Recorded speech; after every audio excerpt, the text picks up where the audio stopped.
गोविंद पटेल साहब, मेरा सीधा सवाल आपसे है।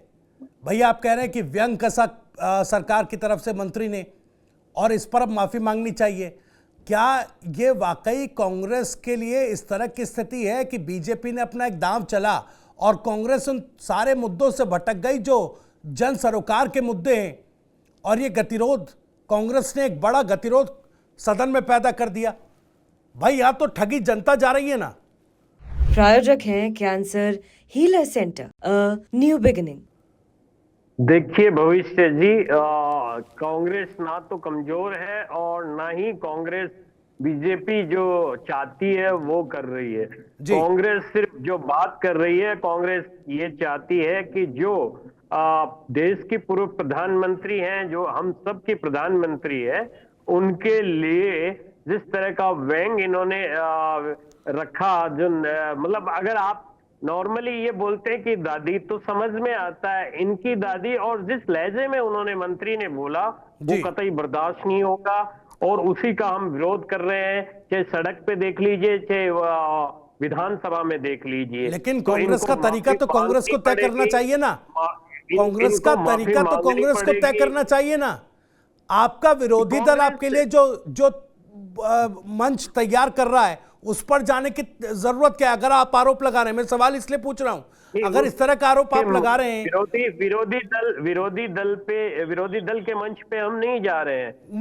मंच से मेरे कहने का मतलब तात्पर्य ये था गोविंद पटेल साहब, मंच से मेरे कहने का तात्पर्य ये था कि जो पिच बीजेपी विपक्ष के लिए तैयार कर रही है, विपक्ष को उस पिच पर जाने की आखिर जरूरत क्या है? पंकज मीना साहब ने खुद बोला कि टीकाराम जूली साहब का नेता प्रतिपक्ष का भाषण होना था, वो भी रुक गया। इससे पहले भी हमने देखा राज्यपाल के अभिभाषण। इनकी जानकारी में शायद नहीं है, इन्होंने विधानसभा की कार्रवाई देखी नहीं है। इस पे जो सबसे पहले ऑब्जेक्शन जो उठाया था वो टीकाराम जूली ने उठाया था। इनकी जानकारी में शायद है नहीं, या इन्होंने वो वीडियो नहीं देखा। वो टीकाराम जूली जी ने ऑब्जेक्शन उठाया था सबसे पहले। उन्होंने कहा था कि ये क्या है, किस तरह से शब्दों का ये इस्तेमाल किया जा रहा है। तो ये क्या है कि सत्ता पक्ष के पास इस आरोप को झुटलाने का नहीं, मेरा तो सवाल ये है गोविंद पटेल साहब, मेरा सवाल ये है कि क्या संसदीय मर्यादाओं में रहकर सदन के पटल के माध्यम से विरोध दर्ज नहीं कराया जा सकता था क्या? या फिर गुंडागर्दी के तहत स्पीकर के डाइस पर जाकर और इस तरह की एक अराजक माहौल बनाकर, जैसा बीजेपी आरोप लगा रही है, क्या इसी तरह यह मुद्दा उठ सकता था? देखिए भविष्य जी, बीजेपी कुछ भी आरोप लगा सकती है, क्योंकि बीजेपी की जो खामियां हैं, जो नाकामियां हैं, उसको छुपाने के लिए पिछले 3 दिन से हमारे विधायक धरने पे बैठे हैं, लेकिन ये गतिरोध खत्म करने के लिए तैयार नहीं है। और ये कह रहे हैं साहब हम प्रदेश की जनता के बारे में सोच रहे हैं। पिछले 1 साल से ज्यादा इनकी सरकार आए हुए हो गए, अब इनके पास कुछ बताने को सदन में है नहीं कि हमने क्या किया। तो ये इस तरह के बयानबाजी करवा के और सदन में गतिरोध पैदा करना चाह रहे हैं। इनके मंत्री जो खुलेआम ये कह रहे हैं कि मेरा फोन टैप हो रहा है, मेरा फोन टैप हो रहा है, और उसके बाद ये कह रहे हैं कि साहब नहीं, वो फोन टैप नहीं हो रहा। अरे जब आपके सरकार के मंत्री जनता, प्रदेश की जनता और विपक्ष को तो आप एक तरफ रख दीजिए, लेकिन आपके कैबिनेट मंत्री आपकी सरकार पे जब सवाल उठा रहे हैं, उसके बाद भी आप ये कह रहे हैं कि सर ऐसा हो नहीं रहा। आपके मुख्यमंत्री इस पे चुप्पी साधे हुए हैं, तो कैसे सदन चल पाएगा? हमने पहले भी मांग की थी कि मुख्यमंत्री इसको स्थिति को क्लियर करे कि फोन टैप हो रहा है कि नहीं हो रहा है, लेकिन सदन में इनके मुख्यमंत्री नहीं बोले। उसके बाद ये जो अभी हमारे विधायकों का धरना चल रहा है, गृह राज्य मंत्री ने जवाब दिया ना सर, गृह राज्य मंत्री ने जवाब दिया ना सर। मैं आ रहा हूं, उसी सवाल पे आ रहा हूं। मुख्यमंत्री बाहर इनके मंत्री प्रदेश अध्यक्ष के साथ मिठाइयां खा रहे हैं, फोटो खिंचवा रहे हैं, लेकिन इन्हें इतनी फुर्सत नहीं है कि जो संसद में विधानसभा में जिस तरह का गतिरोध है उसको खत्म किया जाए, और खत्म करके जो प्रदेश के मुद्दे हैं जिन पे चर्चा होनी है, बिजली है, पानी है, सड़क है, युवाओं के रोजगार के लिए चर्चा होनी है, उस पर ये बात नहीं कर रहे। तो ऐसे में कैसे सदन चलेगा? और ये सत्ता पक्ष के प्रवक्ता और सत्ता पक्ष जो कांग्रेस के विधायकों पे उल्टा आरोप लगा रहे हैं कि उन्होंने गुंडागर्दी की है। तो आप एक चीज मुझे बताइए कि जो हमने अपनी मांग रखी, क्या वो गुंडागर्दी है? हम तो चाहते हैं बस आपके मंत्री माफी मांगे कि मेरे से गलती हुई है। माफी क्यों नहीं मांग रहे हैं भाई? हम कह रहे हैं कि जब इन्होंने व्यंग्यात्मक तरीके से इन्होंने कहा है कि आपकी दादी, तो उस पे फिर समस्या क्या है? इनके जो लोग हैं वो कह रहे हैं कि हम डिलीट कर देंगे, तो डिलीट कर देंगे, तो आप तो कह रहे हो हमारे से कोई गलती नहीं हुई, तो फिर डिलीट क्यों कर दोगे? जी ये चीज भी तो आप बताइए ना। हम तो चाहते हैं इनके मंत्री माफी मांगे और सदन में माफी मांगे, फिर आगे की कार्रवाई होगी। जी ठीक है, भविष्य जी। बिल्कुल आ रहा हूं मैं। पंकज जी आपके पास आऊंगा। अभिषेक जी कुछ रिएक्ट करना चाह रहे थे। अभिषेक जी आप कुछ रिएक्ट करना चाह रहे थे सर, बोलिएगा। और सवाल सर मेरा एक और है, एक और सवाल है भाई। बीजेपी की तरफ से कहा जा रहा है हम तो सम्मानजनक शब्दों से संबोधित कर रहे थे। गोविंद जी कह रहे हैं, कांग्रेस पार्टी कह रही है भाई ये तो व्यंग है। कौन तय करेगा सर? ये तो सदन में इसी तरह का गतिरोध चलता रहेगा, जनता के मुद्दे और जनता ठगी जाती रहेगी। बिल्कुल बिल्कुल, मैं यही चीज बोलने वाला था कि भाई जिस प्रकार से गोविंद पटेल जी बोल रहे हैं, इतना घटनाक्रम उन्होंने सुना दिया, बता दिया, तो मैं फिर गोविंद पटेल जी से और कांग्रेस से यही पूछना चाहता हूं कि भाई क्या करना, प्रदर्शन करने से, सदन का गतिरोध दूर करने, गतिरोध पैदा करने से तो क्या आपके सवालों के जवाब मिल जाएंगे? क्या माफी मिल जाएगी? सदन चलेगा तभी तो ये चीजें प्लेटफॉर्म पर आएगी, उसके बिना तो आ ही नहीं सकती। और रही बात भाजपा पार्टी की, जिस प्रकार से, बोले पूरी कर दीजिए, एक सेकंड। जब तक ये माफी नहीं मांगेंगे तब तक धरना प्रदर्शन चलता रहेगा, चाहे सदन में हो चाहे बाहर हो। वही तो वो भी कह रहे हैं कि भाई कांग्रेस अपनी सदन में की गई गुंडागर्दी के लिए माफी मांगे, तब तक निलंबन रहेगा। तो ये तो गतिरोध जो है सत्ता विपक्ष के बीच बना हुआ है। अभी से गतिरोध खत्म कैसे हो, सवाल ये। ठीक है अभिषेक जी पूरी कीजिए बात। आ रहा हूं पंकज जी, आ रहा हूं। कि भाई आप क्या करोगे क्या नहीं करोगे, भारतीय जनता पार्टी क्या करेगी क्या नहीं करेगी, मैं तो सदन कार्य के ऊपर की बात कर रहा हूँ। मैं ना कोई अनुरोध कर रहा हूँ कि आप माफी मांगो, ना बीजेपी को अनुरोध कि वो माफी मांगे। ये तो आप लोगों का आपसी मामला है जो आप लोगों को देखना है, क्योंकि आप लोग इसको राजनीतिक माहिर है, तो आप अपने हिसाब से सोल्व करेंगे इस चीज को। लेकिन मैं तो ये कहना चाह रहा हूँ कि जो राजस्थान के 8 करोड़ जनता है उसका क्या होगा, उनके सवालों का क्या होगा, उनके मुद्दों का क्या होगा? अगर सदन बंद रहेगा, सदन चलेगा ही नहीं, तो उनके सवाल प्लेटफॉर्म पर आएंगे कहां से, उनके जवाब मिलेंगे कहां से? सबसे बड़ी बात है, या तो कांग्रेस ये बता दे कि उनको प्रदेश की जनता से कोई सरोकार नहीं है, भारतीय जनता पार्टी बता दे जिस तरह का माहौल इन्होंने बना रखा है कि प्रदेश की जनता से कोई सरोकार नहीं है, हमें तो हमारी निजता, हमारी खुद की व्यक्तिगत जो क्षति पहुंच रही है आपस में, हम तो उसी को पर सदन चलाएंगे और उसी को पर गतिरोध पैदा करेंगे। तो जिस प्रकार से आज प्रदेश का माहौल चल रहा है, तो पूरी तरह से स्पष्ट है कि ना भारतीय जनता पार्टी चाहती है कि सदन चले और ना कांग्रेस चाहती है कि सदन चले। मैंने शुरुआत में बोल दिया था कि तू डाल डाल में पात पात वाली कहानी चल रही है कि भाई तुम हमें गाली देते रहो, हम तो गाली देते रहे, और इससे प्रदेश की जनता की कोई भलाई नहीं होने वाली है। दर्शकों की जानकारी के लिए भी बता दें कि एक दो नहीं, पूरे लगभग 10,000 के आसपास सवाल हैं जो विधानसभा में लगे हुए हैं, जो सरकार से पूछे जाने, और ऐसी स्थिति में गतिरोध दोनों तरफ से।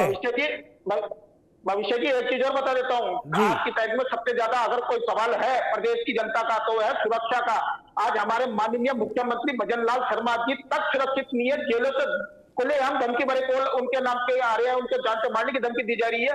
और तो सोचो, जब मुख्यमंत्री हमारा सुरक्षित नहीं है तो हमारे प्रदेश की जनता कहां से सुरक्षित होगी? ठीक है, आज बहन बेटियों की इज्जत खतरे में पड़ रही है। सरकार के पास कोई कार्रवाई करने के लिए समय नहीं है, सदन चलाने के लिए समय नहीं है, चर्चा करने के लिए समय नहीं है। ठीक है सर, पार्टियों के पास। ठीक है, मैं जवाब ले लेता हूं। कुछ रिएक्ट भी करना चाह रहे थे पंकज मीना साहब। सर सवाल मेरा एक और सीधा, एक तो देखिए अभिषेक जैन साहब सीधे कानून व्यवस्था पर सवाल उठा रहे हैं। इस तरह के मसले हैं, 10,000 प्रश्न तो विधानसभा में लगे हैं, और उसमें बाबा किरोड़ी की तरफ से जो स्थितियां उत्पन्न कर दी गई सरकार के लिए, क्या उससे ध्यान डाइवर्ट करने के लिए बीजेपी की तरफ से कांग्रेस को उकसाने का काम किया गया? देखिए, मैं आपको याद दिलाना चाहूंगा, प्रियंका गांधी जी और राहुल गांधी जी दोनों बहुत सारी चुनावी सभा में इंदिरा गांधी जी को अपनी दादी कह के संबोधित करते थे कि हमारी दादी, मेरी दादी ऐसा कहते थे। अगर वही शब्द हमने दोहरा दिया कि भाई आपकी दादी, तो इनको इतनी ज्यादा परेशानी क्यों हो रही है? क्या उनको दादी मानने से इनकार है क्या? ये बात करनी चाहिए। दूसरी बात ये बार बार ये कह रहे हैं कि मुख्यमंत्री वे जो बयान दे। अरे सदन के अंदर गृह मंत्री बयान दे रहा है, और सदन के अंदर गृह मंत्री से ज्यादा बयान किसका होता है? गृह मंत्री का अंदर बयान ही सदन के अंदर मुख्यमंत्री का बयान होता है। आपको ये हमारे चीज समझ में नहीं मुख्यमंत्री आती। पे जब आरोप लगे थे तो हमारे मुख्यमंत्री ने खुद और ने बयान गोविंद दिया पटेल था, साहब, खुद ने गोविंद बयान पटेल दिया साहब, था। आप इस बात को क्यों बार बार छुपा रहे हैं कि डोटासरा ने वहां किरोड़ी पर गुंडागर्दी आखिर करी? पंकज जी, किरोड़ी लाल मीणा डोटासरा ने पर वहां मुख्यमंत्री वेल में नहीं भजनलाल बोला। शर्मा क्यों बच रहे हैं डोटासरा जवाब ने देने वहां से? डायस पे आके बोला। पंकज जी, जरा इस बात का जवाब दीजिएगा, मुख्यमंत्री मुख्यमंत्री क्यों बच रहे हैं किरोड़ी लाल मीणा पर जवाब देने से? मुख्यमंत्री जवाब क्यों नहीं दे रहे हैं? क्या डरते हैं क्या मुख्यमंत्री जी किरोड़ी लाल मीणा से? ये बताइए आप, किस तरह का दबाव है उन पे? दूसरी बात है सदन का अवरोध के बारे में अभी अभिषेक जी कह रहे थे।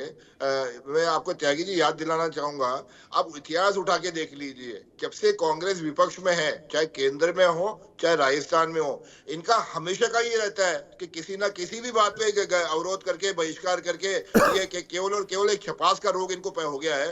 किसी तरह ये लगता है कि बहिष्कार बहिर्गमन से हमको अखबार में हमको कवरेज मिलेगा, वेटेज मिलेगा और हमारी छवि चमकेगी, इसलिए करते रहते। अगर इनको अगर कोई चाहे दादी पे डिस्कस करना हो, दादी पे डिस्कस करना हो या फोन टेपिंग पे डिस्कस करना हो, तो सदन के अंदर करिए ना, मर्यादा में रह के करिए ना। आप ये कौन सा तरीका हुआ कि आप गुंडागर्दी करें, आप गुंडागर्दी करें और उसके लिए आर्ट के जरिए कि साहब हमको ये कह दिया। अरे आपकी गुंडागर्दी किसी प्रकार से नहीं चलेगी। आप कितना भी चिल्ला लीजिए, कितना भी सदन का बहिष्कार कर लीजिए, गुंडागर्दी सदन के अंदर नहीं चलेगी। और यही बात देवनानी जी ने बोली, माननीय विधानसभा अध्यक्ष ने ही बोला। और आपको याद दिलाऊं, विधानसभा अध्यक्ष ने तो यहाँ तक कहा कि जब सदन प्रारंभ हुआ था उससे पहले सभी नेताओं को बुलाया गया था, तो गोविंद सिंह डोटासरा जी ने वहां कमिटमेंट किया था कि हम सदन चलाएंगे, किसी प्रकार की अवरोध पैदा नहीं करेंगे। और आप इस तरह की हरकत कर रहे हैं। दूसरी बात में चाहिए गाली सुनने के लिए नहीं बैठे वहां पे। अरे भैया दादी का गाली कब से हो गई? अरे भैया दादी गाली कब से हो गई? आप अपनी दादी को दादी नहीं बोलते क्या? आप व्यंग्यात्मक तरीके से आपके मंत्री टिप्पणी कर रहे हैं, जिस तरह से आप व्यंग्यात्मक तरीके से टिप्पणी कर रहे हो उसको हम बर्दाश्त करेंगे क्या? और आप कह रहे हो कि इनके डोटासरा जी ने कहा था, बिल्कुल हम प्रदेश की जनता के लिए समर्पित है, लेकिन आपकी तरह हम सत्ता पक्ष की तरह नहीं करेंगे। दादी के लिए समर्पित आप इस तरह से बात करोगे, आप इस तरह से बात करोगे और हम चुप रहेंगे? हम वहां हमारा कोई मान सम्मान नहीं है, हमारे नेताओं का कोई मान सम्मान नहीं है। आपके नेता को अगर आपका नेता कह दिया जाए तो आप बिलबिला उठते हैं, और हमारे नेताओं पे इस तरह का अगर व्यंग्यात्मक सवाल आप करते हो, उन पे शब्द का इस्तेमाल करते हो और हम इसका विरोध करते हैं, तो आप कहते हो हमने क्या गलत कह दिया। आपको ना प्रदेश की चिंता है, ना प्रदेश की जनता की चिंता है, और ना आपको सदन चलाना है। अगर आपको सदन चलाना होता तो पिछले 3 दिन से जो गतिरोध बना हुआ है उसको खत्म करने के लिए आपके मुख्यमंत्री जी पहल करते। पूर्व मुख्यमंत्री वसुंधरा राजे जी ने भी ये कहा था अभी जब वो गए थे कि इस तरह की ये चिंताजनक विषय है, इसमें गतिरोध दूर होना चाहिए।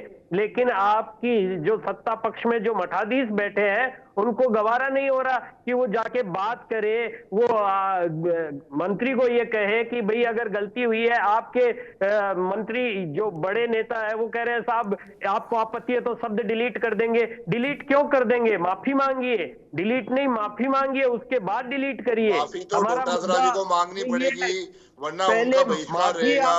माफी तो डोटासरा जी को मांगनी पड़ेगी, याद रखिए। प्रायोजक हैं cancer healer centre, a new beginning.